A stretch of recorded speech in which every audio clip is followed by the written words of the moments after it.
Assalamualaikum warahmatullahi wabarakatuh. Halo semua, kami mahasiswa Universitas Muhammadiyah Malang dari program studi manajemen semester 2 kelas F. Di sini kami mendapatkan tugas Project Netizen yang berjudul Pancasila sebagai Dasar Negara dan Lunturnya Pancasila. Sebelum masuk ke pembahasan, kami akan menampilkan anggota dari kelompok kami.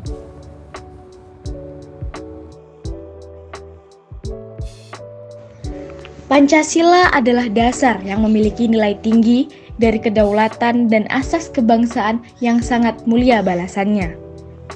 Nilai-nilai yang terkandung dalam Pancasila juga patut diimplementasikan ke dalam kehidupan rakyat. Selain sesuai dengan budaya dan teknologi bangsa Indonesia, Pancasila dirangkai dengan nilai-nilai normatif yang sangat luhur. Oleh sebab itu, Pancasila adalah simbol kebangsaan Indonesia yang sangat tinggi tentunya. Namun, apa jadinya jika Pancasila tidak dijadikan sebagai dasar utama dalam menjadi warga negara Indonesia? Memahami urgensi Pancasila sebagai dasar negara bisa menggunakan dua pendekatan, yaitu pendekatan institusional dan pendekatan sumber daya manusia. Pendekatan institusional adalah membentuk dan menyelenggarakan negara yang berdasarkan pada nilai-nilai Pancasila, sehingga negara Indonesia dapat mewujudkan tujuan negara atau terpenuhnya kepentingan nasional.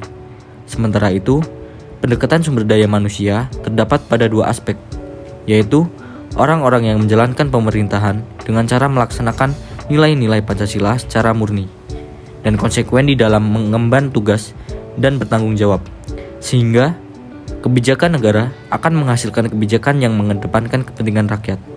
Urgensi Pancasila sebagai dasar negara, yaitu agar para pejabat publik dalam menyelenggarakan negara tidak kehilangan arah, dan agar partisipasi aktif seluruh warga negara dalam proses pengembangan dalam berbagai bidang kehidupan bangsa jiwa oleh nilai-nilai Pancasila. Dengan demikian, pada gilirannya nanti, cita-cita dan tujuan negara dapat diwujudkan sehingga secara bertahap dapat diwujudkan masyarakat yang makmur dalam keadilan dan masyarakat yang adil dalam kemakmuran. Dalam kehidupan, Pancasila ini sangatlah penting untuk diamalkan oleh masyarakat manapun. Jika kita tidak mengamalkan serta menerapkan nilai dan makna Pancasila, maka kedepannya nilai Pancasila akan semakin luntur. Dan mungkin Pancasila akan menjadi suatu yang tidak penting dalam ruang lingkup bermasyarakat, berbangsa, dan bernegara. Salah satu bentuk penerapan atau pengimplementasian makna Pancasila dalam kehidupan sehari-hari yang dapat kita wujudkan mengikuti sila keempat, yaitu dengan menerima dan menghargai pendapat orang lain ketika ada diskusi dan menerima argumen orang lain terhadap apa yang kita sampaikan. Fenomena lunturnya nilai-nilai Pancasila tidak hanya dialami oleh generasi muda yang ada di kota besar atau generasi muda yang kurang pengetahuan dan pendidikan.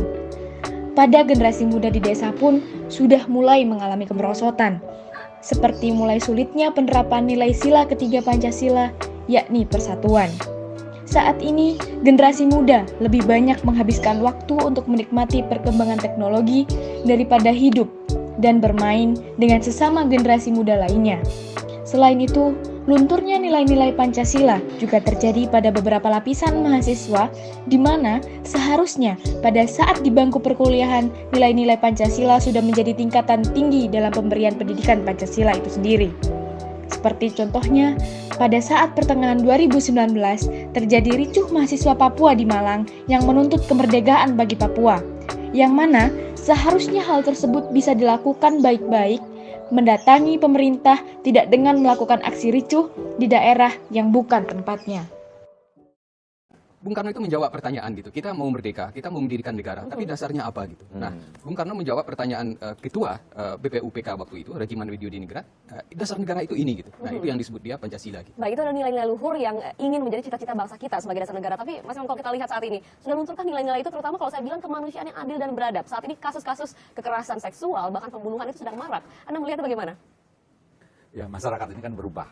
Strukturnya berubah, penduduknya semakin banyak, segmentasi sosial menjadi semakin berlapis-lapis gitu kan, sehingga kejadian-kejadian seperti ini menjadi bagian yang harusnya pola-pola pengamalan bagaimana kita itu berinteraksi di dalam masyarakat itu juga harus mengalami ibarat software itu harus diupdate.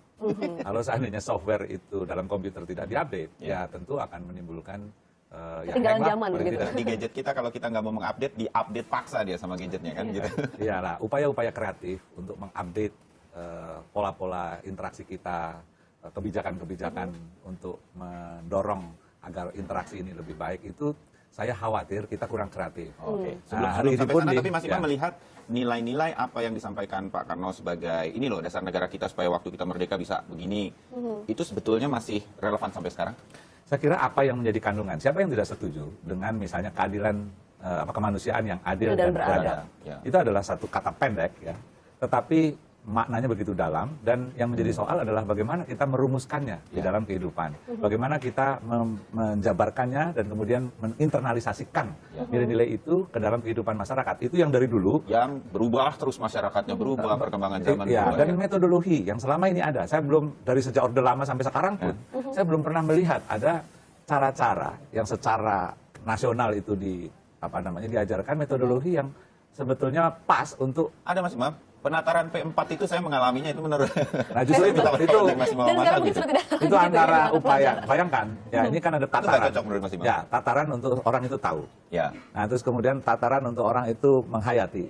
Tapi moral action itu juga sesuatu yang penting. Nah, kalau hanya tataran cuma hanya memahami, itu Tahu bisa dan saja lah. memahami, mungkin Itu pun sampai begitu ya. taunya belum tentu secara dalam ya. Artinya lebih masuk ke hal-hal yang sifatnya sangat normatif, menghafal, kemudian kulit-kulitnya lah. Tapi menjadi sebuah perdebatan, membuat apalagi perenungan, saya kira nggak nyampe. Nah, apalagi sampai ke moral feeling dan moral action. Nah, ini moral feeling dan action ini yang dari dulu hingga sekarang, saya khawatir kita itu benar-benar sebagai satu bangsa punya landasan seperti tadi yang dikemukakan, tetapi sebetulnya kita tidak pernah punya grid, metodologi yang pas ya untuk melakukan upaya-upaya agar ini terinternalisasi. implikasinya bagaimana sih sebenarnya yang bisa dilakukan dan supaya nilai-nilai itu masih sampai saat ini tuh bisa dilaksanakan oleh generasi saat ini? Ya, sekali lagi ngomentari tadi. Ya. Boleh. Upacara itu bisa positif karena itu bisa menjadi forum untuk kita mengkonsolidasikan dan membicarakan secara terbuka. Oke. Tetapi kalau hanya bergerak kepada formalisme upacara, yang akan terjadi sama. Upacara, berkeringat, terus kemudian tanpa makna. Sama seperti kita setiap Senin, anak-anak sekolah kita upacara hormat pada bendera merah putih, tapi Ya. mana kebangsaannya? Nah, begitu? saya melihat Pancasila ini, oke, mari kita tempatkan misalnya sebagai ideologi kritis atau falsafah kritis. Kita Maksudnya apa bahas itu, Mas? misalnya gini, sila yang kelima, keadilan sosial Bagi seluruh rakyat seluruh rakyat Indonesia. Rakyat Indonesia. Nah, ini bukan dihafal menurut saya, tapi coba lihat bagaimana kita melihat fenomena ada seorang guru sudah bertahun-tahun gajinya 300.000. Sementara kita tahu ada direktur BUMN yang ratusan juta dan itu lebih gajinya dari seorang presiden sekalipun. Kita bahas kan menjadi ideologi kritis. Loh, kalau di negeri ini ada fenomena seorang guru gajinya cuma 300.000. Ya, Misalnya gitu loh. Mana sila kelima itu? Iya, terjadinya, terus kan? kemudian kemanusiaan yang adil dan beradab. Nggak usah kita contohnya yang mewah-mewah, yang peristiwa-peristiwa besar ya dalam sejarah. Oke. Tapi dalam sehari-hari, seorang guru atau seorang anak murid membuli temannya, sehingga sampai yang dibully ini bahkan bunuh diri.